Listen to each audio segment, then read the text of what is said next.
Okay, so we have covered almost every particular topics which will be involved here, right from the AD commands, the UART settings, and the ID which you are going to use, right? And finally, we are now ready to get our hands on with the controllers. Right. So, is ESP8266, which is going to be the Wi-Fi modem for our project, so it can work in two different modes, right? So the first mode is called the station mode, right? So in station mode, this ESP8266 connects to an existing Wi-Fi through a router. So you have already have a Wi-Fi in your room, and you are going to connect your ESP8266 with that particular Wi-Fi, right? And the other mode is called as the access point mode. So in access point mode, the ESP8266 generates its own Wi-Fi. It is going to generate its own Wi-Fi, and the other devices can connect using this Wi-Fi. So two major modes, station mode and access point mode. So we also have a hybrid mode. So we'll not go into that now. So for this experimentation, we are going to use the station mode. So we are going to connect our device to the existing Wi-Fi network. Okay, so now we are going to interface the ESP with the STM32.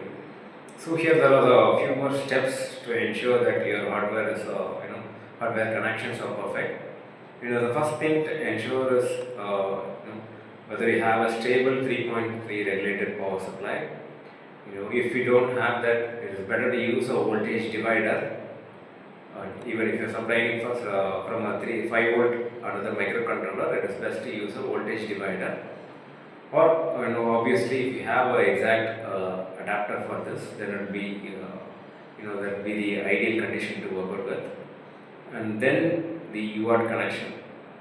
Whether the receive is connected to the transmit pins and the ground of both the controllers are connected together, and then sending the AT commands.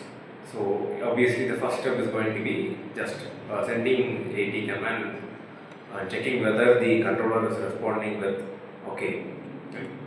And once the controller responds with OK, the next step it is going to be what is the mode which you are going to set the ESP. So as we discussed, we are going to set it in station mode, right? So for that we have the command AT plus CW mode is equal to 1. So we have set it in station mode, and then we have another command AT plus CW JAP. So this AT command is for giving the SSID and password of the Wi-Fi which we are going to connect.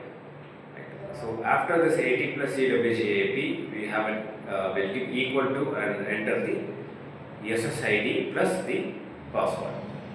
And once it is connected, then we have to set the ESP in multiplex mode. So more than one devices are going to be connected to this. So we are going to set it in multiplex mode. And after that, what will happen is an IP address will be assigned to this ESP. So we are going to print that IP address, and we are going to host that at port 80. We are going to host our web server at port 80. And once we paste this IP address in a browser, we will be getting connected to the web server. So once this process is completed, we are going to send the HTML content for our web page, right?